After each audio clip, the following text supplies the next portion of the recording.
pour cette première présentation de notre deuxième partie, on va accueillir la professeure Audrey Corbeil-Terrien, professeure adjointe au département de génie électrique et informatique.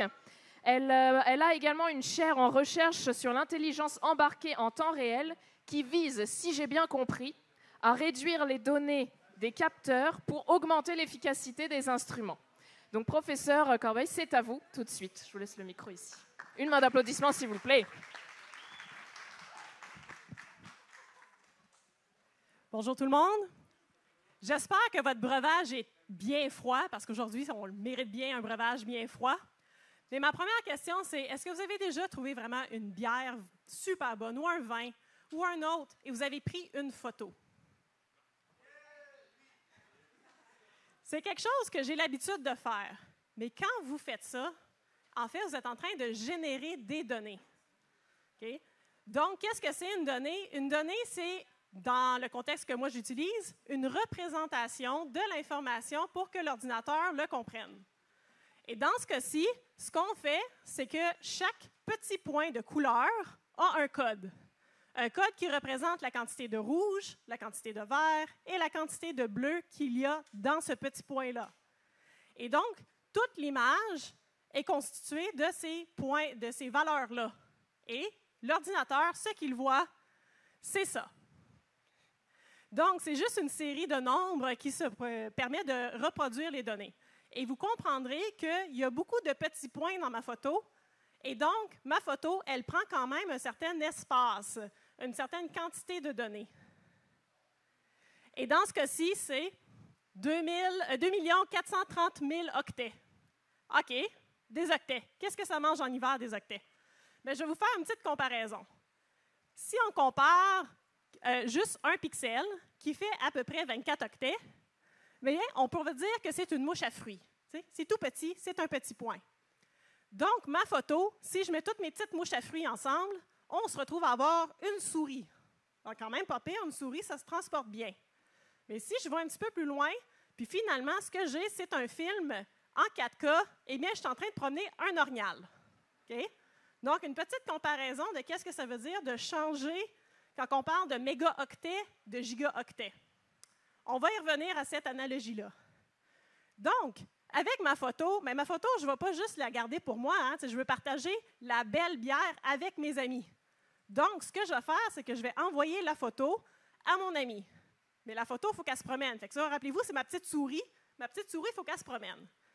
Mais le chemin n'est pas linéaire. Donc, de mon téléphone, on va aller à la tour cellulaire ou on va aller au routeur Wi-Fi. Donc, ça dépend où est-ce que je suis. À partir de là, on fait des sauts pour se rendre jusqu'à un centre de données. Et à chaque fois que je fais un saut, on consomme de l'énergie. Et j'arrive au centre de données. Le centre de données va conserver ma photo pour avoir un backup et va continuer à le transmettre vers mon ami. Même chose, on va se promener sur les différents sauts des routeurs pour retrouver mon ami qui est sur un Wi-Fi ou sur une tour cellulaire, et ça va se retrouver dans son téléphone. Et donc, à chaque fois qu'on fait un saut comme ça, on consomme de l'énergie. Donc, quand j'ai transporté ma photo, pour moi, c'était juste quelques clics de mon pouce, mais au final, j'ai consommé quand même une bonne quantité d'énergie. Mais c'est où géographiquement ces sauts-là? Eh bien, je suis allée chercher pour vous la carte des câbles sous-mer. Donc, ça, c'est le genre de câbles sur lesquels les données vont se transmettre quand on a besoin de changer de continent. Quand que vous restez sur le même continent, il y a la même chose, mais la carte est illisible, donc je ne vous l'ai pas transmise. Mais je n'ai trouvé une du Canada. Et ça, c'est juste le réseau Bell, ce qu'on appelle le backbone, donc les gros tuyaux de données qui nous permettent de transporter toutes nos souris et tous nos orignaux. Et une petite photo de quoi ça a l'air un centre de données, bien, c'est pas très intéressant au final, c'est juste un paquet de racks d'ordinateurs avec des fils. Le problème avec ces choses-là, c'est qu'on a beaucoup d'ordinateurs à la même place. Et je ne sais pas si vous avez déjà remarqué, l'ordinateur chez vous, il chauffe. Hein? Une journée comme aujourd'hui, il faut le refroidir. C'est que ces choses-là, non seulement il faut refroidir, il faut alimenter tous les ordinateurs, mais il faut les refroidir. Donc, ces centres de données-là, ça consomme énormément. En fait, ça consomme de 100 à 200 mégawatts. On parle de l'équivalent d'une ville de 35 000 à 70 000 habitants. Ça, c'est quelque part entre Magog et Granby de consommation électrique, juste pour les centres de données. Je n'inclus pas les routeurs là-dedans. Mais des données, on en génère beaucoup. On en génère vraiment beaucoup, beaucoup, beaucoup. Donc, ça, c'est la croissance de données depuis 2010 jusqu'à la prévision en 2025. Et l'échelle est en zettabytes. Fait que des zettabytes, si je reviens à ma petite comparaison tantôt, un zettabyte, c'est équivalent à toute la biologie de la Terre. Un zettabyte. Ça fait beaucoup, beaucoup d'orignaux. Et toutes les souris. Et toutes les fourmis. Donc, toute la biosphère. Et là-dedans, j'en ai presque 200 zettabytes prévus en 2025. Et là, c'est beaucoup de données. Il faudrait peut-être réduire un peu ces données-là. Mais finalement, dans ma photo, moi, je ne voulais pas tous les pixels de couleur. Je voulais savoir c'était quelle bière et où est-ce que je pouvais l'acheter. Fait que peut-être que je pourrais juste garder ces données-là. Est-ce qu'il y en a d'entre vous qui auraient l'idée d'un outil qui me permettrait de prendre une photo et d'extraire l'information de la bière et où est-ce que je pourrais l'acheter? L'intelligence artificielle. Je pense que c'est un petit peu un thème secondaire ce soir. Donc, on pourrait utiliser l'IA. Mais l'IA, elle est où?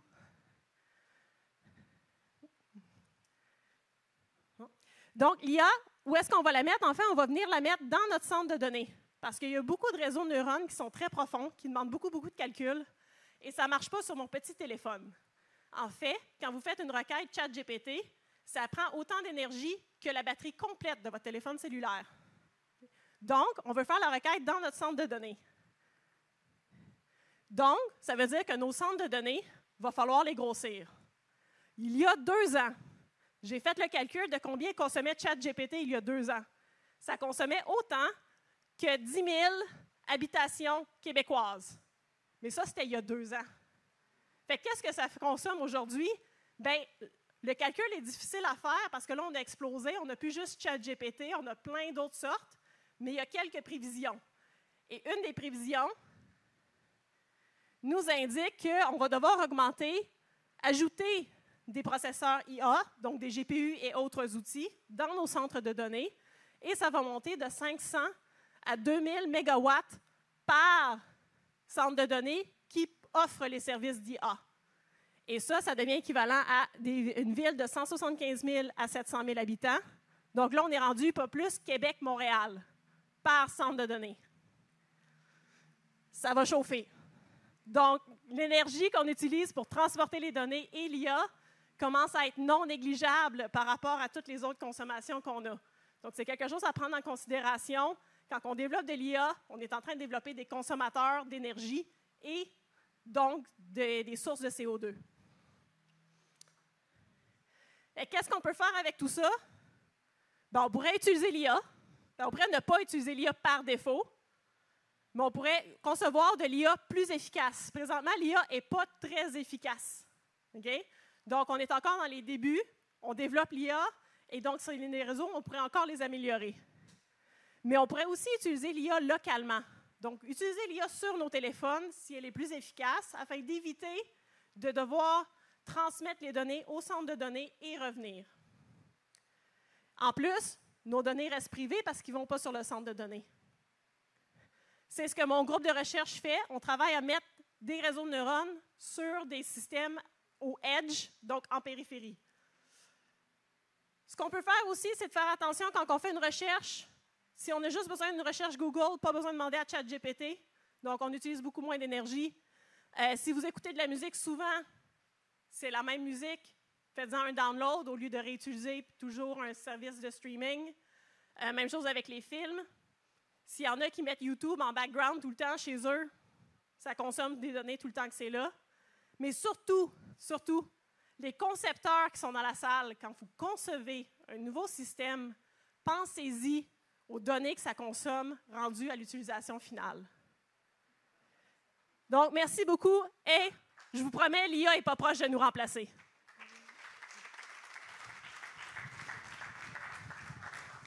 Merci beaucoup Audrey. Est-ce qu'on a des questions dans la salle pour Audrey? Oui, Marouane pour ne pas changer.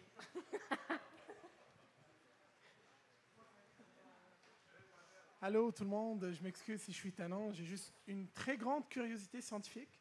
Et la question que je voulais poser à Audrey, c'est est-ce que tu as pu quantifier la différence de consommation d'énergie entre une requête Google et une requête de recherche ChatGPT? Il y a quelques variances, mais c'est entre 10 et 15 fois plus ChatGPT par rapport à une requête Google. Wow, OK. Merci beaucoup. Je m'attendais à cette réponse. Mais merci beaucoup. C'est quoi ta bière préférée? C'est vrai? C'est vrai. Ben, en fait, hier, j'ai bu une astrocyclette. Elle était vraiment bonne, mon astrocyclette. Nice. Ma question, c'est, penses-tu qu'à un certain point, lorsqu'on va développer plus d'IA et les gens vont plus l'utiliser, il va y avoir comme un filtre qui va couper les questions, genre, pas idiotes, mais les questions qui sont comme vraiment faciles de répondre puis pour qu'on consomme moins d'énergie? Parce que l'IA va nous permettre de poser juste des questions comme plus complexes pour éviter qu'on l'utilise trop puis réduire notre consommation énergétique.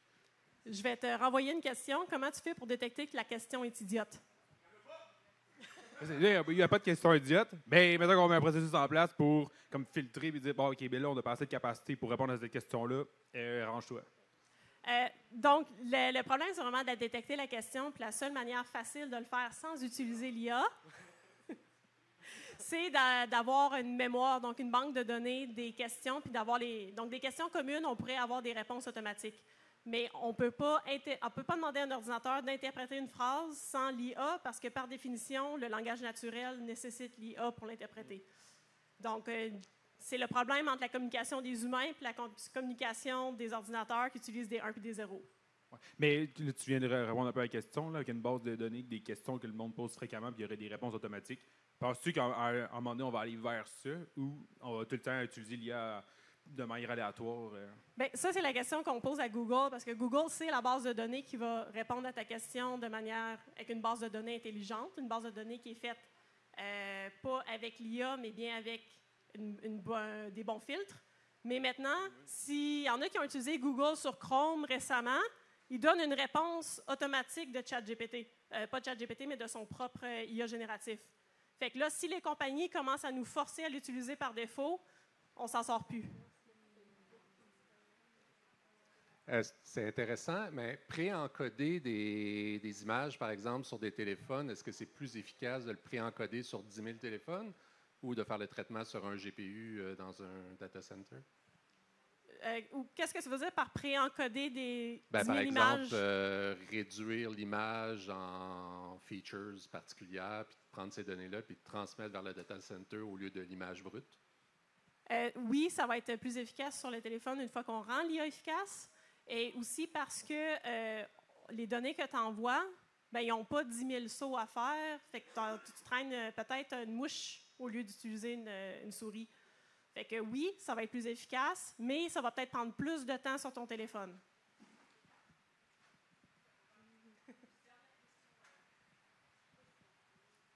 Nous, en psychologie, on a de la psychologie communautaire qui sert à faire des recherches qui vont être appliquées à la société. Fait que le gouvernement, il va être mis au... on va essayer d'éduquer le gouvernement à des sujets importants dans la société.